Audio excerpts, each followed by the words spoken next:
the area was divided into many small states which were ruled by different rajas and who were very cruel to their own people.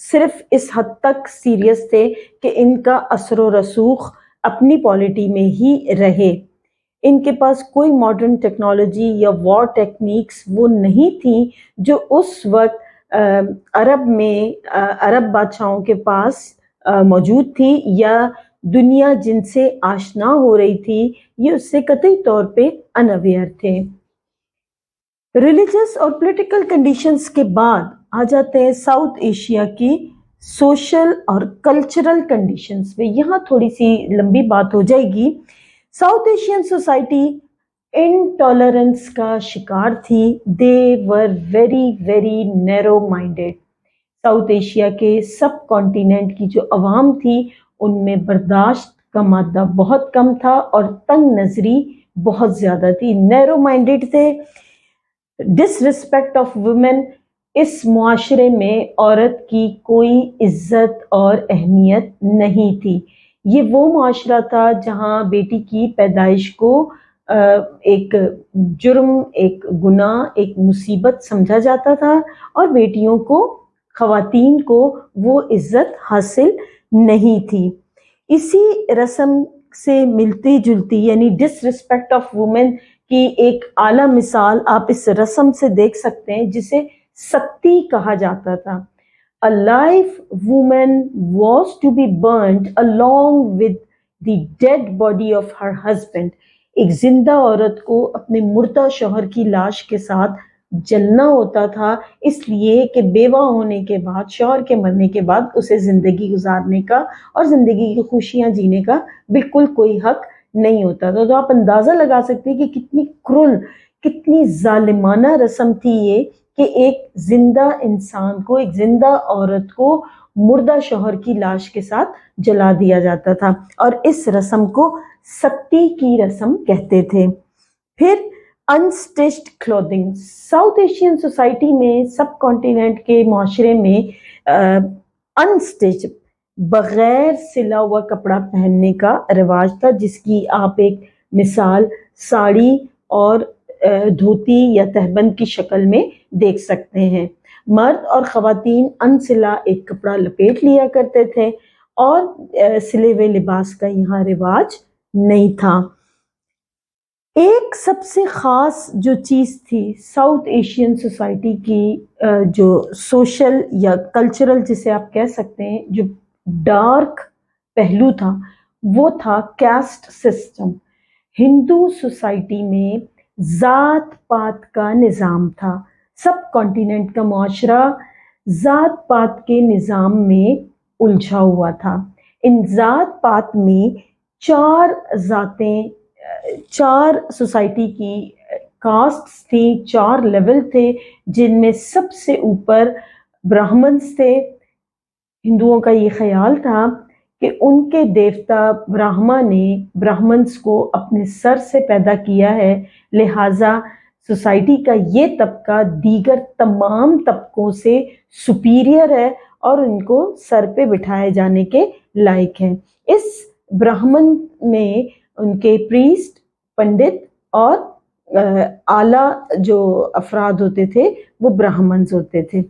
اس کے بعد کشتریاز Kings and commanders. دوسری highest class معاشرے کی کشتریاز تھی.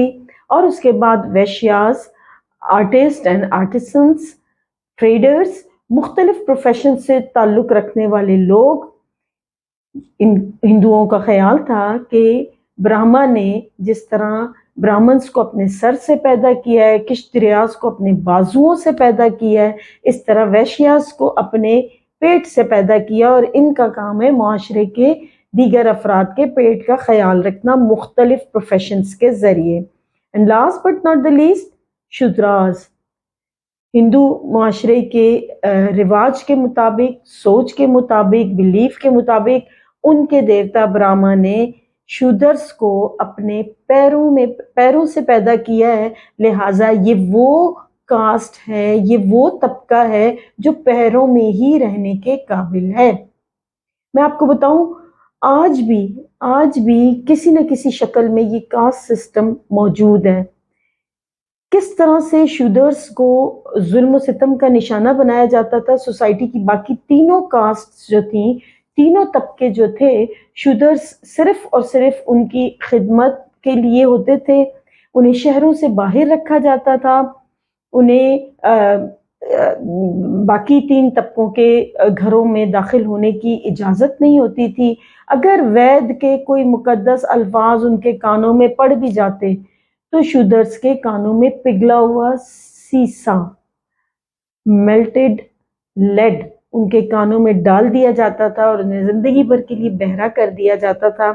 ان لوگوں کا کام صرف اور صرف سوسائٹی کے باقی تین طبقوں کی خدمت کرنا تھا اور ان کی غلامی کرنا تھا. یہ ذات پات کا جو نظام تھا جس کے ذریعے شودرز کو اچھوت یا انٹچیبل کہا جاتا تھا. سوسائٹی کے باقی کے طبقات کے لوگ ان کے ساتھ کوئی تعلق نہیں رکھتے تھے. آپس میں شادی بیاہ کا کوئی رواج نہیں تھا. آپس میں ایک دوسرے سے میل ملاپ کا کوئی رواج نہیں تھا. یہ ہندو معاشرے کا سب کانٹیننٹ کی سوسائٹی کے سوشل اور کلچرل پہلو کا سب سے، جس سے کہنا چاہیے ایک تاریخ ترین ڈارکسٹ پہلو ہے، جس کی وجہ سے سب کانٹیننٹ کا معاشرہ ظلم و ستم کا شکار تھا اپنے ہی لوگوں کے ہاتھوں سے. پھر اکنامک کنڈیشنز، سوائے سے کنڈیشن کے باقی آپ نے دیکھ لیا کہ ساؤتھ ایشیا کی کنڈیشنز جو ہیں وہ تمام کی تمام کافی خراب تھیں، لیکن اکنامک کنڈیشنز میں تھوڑی سی صورتحال مختلف ہے. ساؤتھ ایشیا کے ہندو جو ہیں وہ کافی پراسپیرس تھے، ان کی مالی حالت بہت اچھی تھی. کیونکہ ساؤتھ ایشیا دریاؤں کی زمین، فرٹائل لینڈ کی زمین، انڈس ویلی اور مختلف سویلائزیشن کی زمین، جہاں پر صدیوں سے ایگریکلچرل ایکٹیویٹیز ہوتی تھیں، مختلف قسم کی کراپس ہوتی تھیں. یہاں کے ہندو تاجر تھے، ایگریکلچر سے وابستہ تھے، بزنس سے وابستہ تھے، اور ساؤتھ ایشیا کی اکنامک کنڈیشن کافی اچھی تھی. بلکہ اگر ہم یہ دیکھتے ہیں کہ ساؤتھ ایشیا میں مختلف علاقوں سے آنے والے لوگ جو کہ یورپ اور عرب سے تھے، وہ بھی تجارت کی ہی غرض سے ساؤتھ ایشیا آنا شروع ہوئے تھے، کیونکہ یہاں پہ تجارت کی کافی اچھی کیپیسٹی تھی ایگریکلچر کے حوالے سے. اسی وجہ سے ساؤتھ ایشیا کو اچھی معاشی حالت کی وجہ سے، اچھی معیشت کی وجہ سے، اسٹرانگ اور پراسپرس اکانومی کی وجہ سے ساؤتھ ایشیا کو گولڈن سپیرو یا سونے کی چڑیا بھی کہا جاتا تھا. سب کانٹیننٹ میں یہ حالات تھے مسلمانوں کے آنے سے پہلے.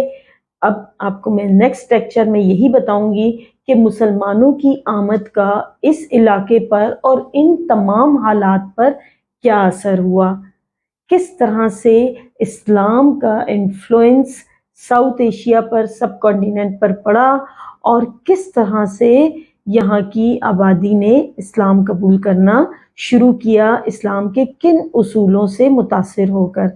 امید ہے ساؤتھ ایشیا کی یہ کنڈیشنز جو ہم نے بھی ڈسکس کی آپ کو سمجھ میں آ گئی ہوں گی. میں لنک میں اس کا ریٹن جو کام ہے وہ بھی شیئر کر دیتی ہوں، تاکہ جو کچھ آپ نے سنا آپ اسے پڑھ بھی لیں اور اپنے ایگزام کی تیاری کے لیے یاد بھی کر لیں. اپنا ڈھیر سارا خیال رکھیں. انشاءاللہ تعالیٰ تھوڑی دیر میں ہی آپ کو ساؤتھ ایشیا پر اسلام کے اثرات، influence of Islam on south Asian society کے ساتھ دوبارہ ملتے ہیں. اللہ حافظ.